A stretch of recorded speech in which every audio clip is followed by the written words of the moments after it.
Good morning, Bryn from Jones Contracting here. Hope you're well. Thought I'd share the this morning's golden oldie transport with you. This old Land Rover is a part of our history, is certainly a part of my history. I've had her now since 1993, when I was 14. My granddad bought her for me as my first motor when I passed my test a couple of years later, or a few years later. By which time I'd stripped her down and had the chassis shot blasted and rebuilt her, put a diesel engine in her instead of the original petrol, changed the axles, changed the gearbox, did lots of things to her over the years. A lot of things I've forgotten about, and I'm sort of reacquainting myself with them now. But and then I used her every day really then until I think 2011. I think was the last tax disc I can find anyway. And then she was parked up, and she's been in the shed, in the dry, but she's been in the shed untouched then until probably a couple of years ago when I fished her out the shed. I've had grand ideas about using her in the summer months, but I haven't got round to it. I shan't use her in the winter. I don't want to use her on the roads when there's salt on the roads. There's no need. We've got other motors obviously, but looking forward to using her in the summer a bit. Nice weather, and make a few memories trundling around in her again. I'm not going to be travelling to Scotland in her or anything, but you know, we're lucky. We only work in a real close radius to home, so she'll be ideal for a bit of trundling backwards and forwards. She's been with me. Well, yeah. So she's a 1961, so she's what's that? I think 62 years old, isn't she? And I've had her for 30 of them, or I will have in this autumn. I think I'll have had her 30 years. She was our wedding transport in 2002, and I suppose really I hadn't really thought about it, but when I went self-employed also in 2002, really her along with the tools that I had in the back of her were pretty much the sum total of our kit, or what we'd got then. And everything else has sort of come on since, if you know what I mean.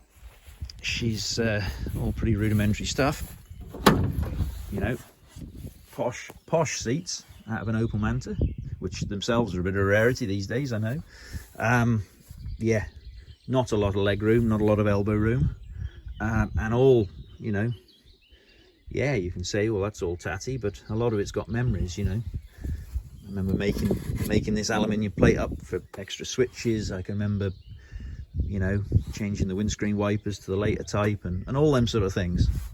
And I've often thought, oh, when I do her up again, which hopefully will happen one day, I'll change all that and I'll put it back to original or whatever. I don't know whether I'll bother now, because they're all memories. I can remember doing all them things, you know, silly things. That piece of string on the keys there, hang on, can you see? Yeah, that piece of string has been on there since 96 when I passed my test. That used to join the two sets of keys together. There's the Lucas key to starter, and that used to hang on there. It's long since fell off, but that bit of string's been on there since then. I don't think I can see myself getting rid of it, to be fair. Gearbox does need to come out. She's jumping out of second gear, not just jumping out of second gear on overrun, but she's spitting it out quite violently. So I will get the gearbox out this winter. Come on.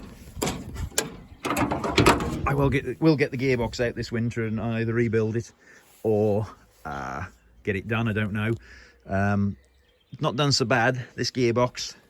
It's a Series 3 box, so it's a later box, a newer box, which I put in so it had got synchromesh on first and second, which the original gearbox wouldn't have had.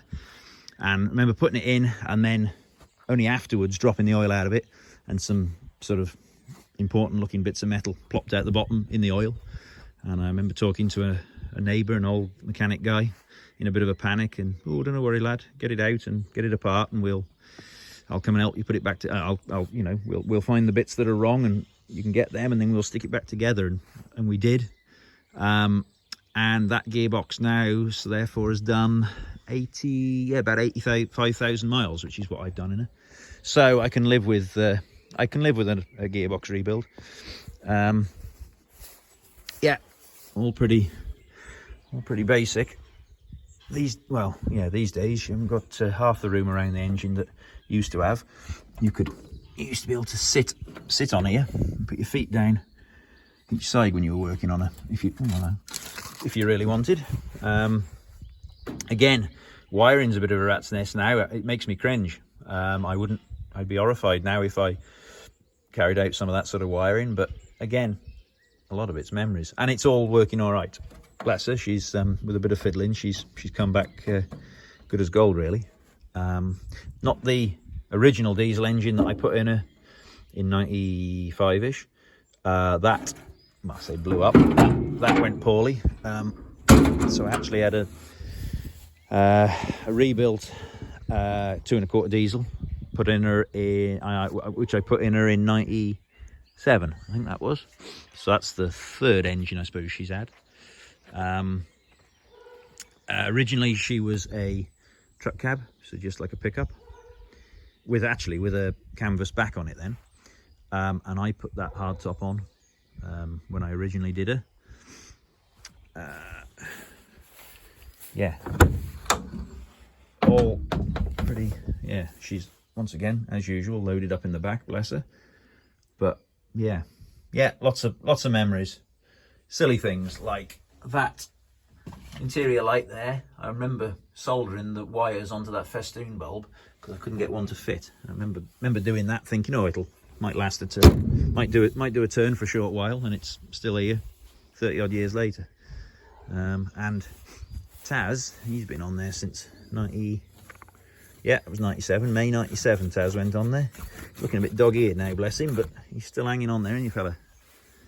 Yeah, no, she's yes, lovely to have her back out and about in the beautiful weather.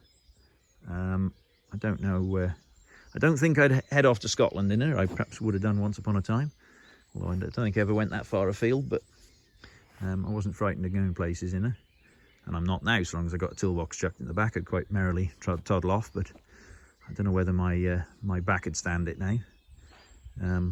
But yeah, for trundling around locally, like we are 90% of the time, to be honest. We're very lucky we only work locally, so